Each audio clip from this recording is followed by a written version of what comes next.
इस संसार में कौन सी भाई जीते जाते तो नहीं कह सकते। तो उन्होंने कहा ये बताओ, पार्वती जी पूछते हैं कि आपके भोलेनाथ को जहर पिला देगा। माता पार्वती जी चुपचाप बैठी हैं। भाई कौन सी पत्नी कहेगी कि भाई पति को जहर पिला दो।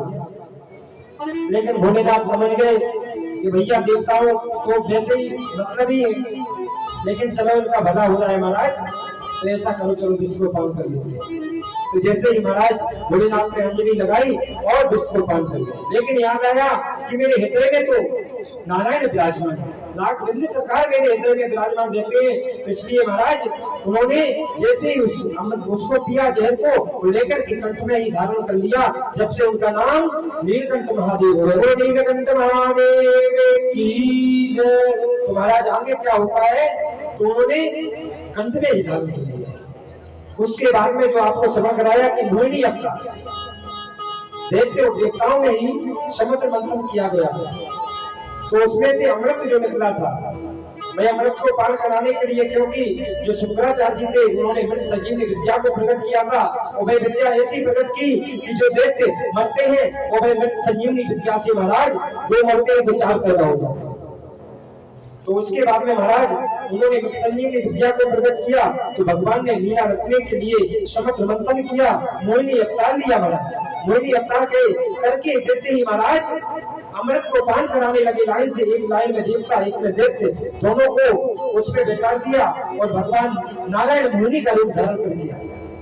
और जैसे ही उसमें जो दैत्यों में एक सुरभानु नाम का जो दैत्य था, उसने नेत्र बंद करके देखा कि ये जो मोहिनी भगवान है, जो मोहिनी है, ये कौन है। तो ध्यान लगाया तो कहा ये विष्णु हमारे साथ परीक्षण कर रहा है। महाराज देवताओं की लाइन में आकर के बैठ जाता है। भगवान विष्णु को पता चलता है, अपना चक्र छोड़ते हैं। चक्र छोड़ करके जैसे ही महाराज आगे कंठ में पहुंचता है अमृत, तुरंत टक्कर के हो जाता है राहु और केतु हो जाते हैं, जो नमक रहेगा जिसकी पूजा होती है।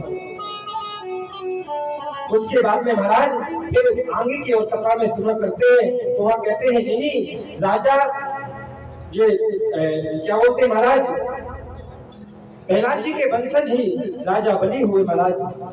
तो उन्होंने सुंदर एक यज्ञ किया महाराज। यज्ञ करने के बाद में और यज्ञ में राजा बलि के यहाँ पर भगवान उनको दर्शन दे, भैया आवाज नारायण दर्शन देने के लिए आए और बलि का मनोरथ पूर्ण करने के लिए आए।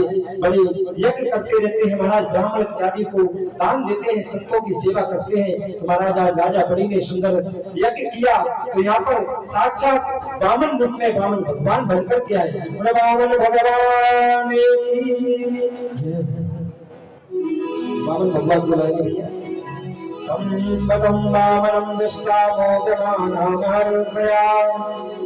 कर्माणि कामयामास पुरस्कृत्य प्रजापतिम्। और महाराज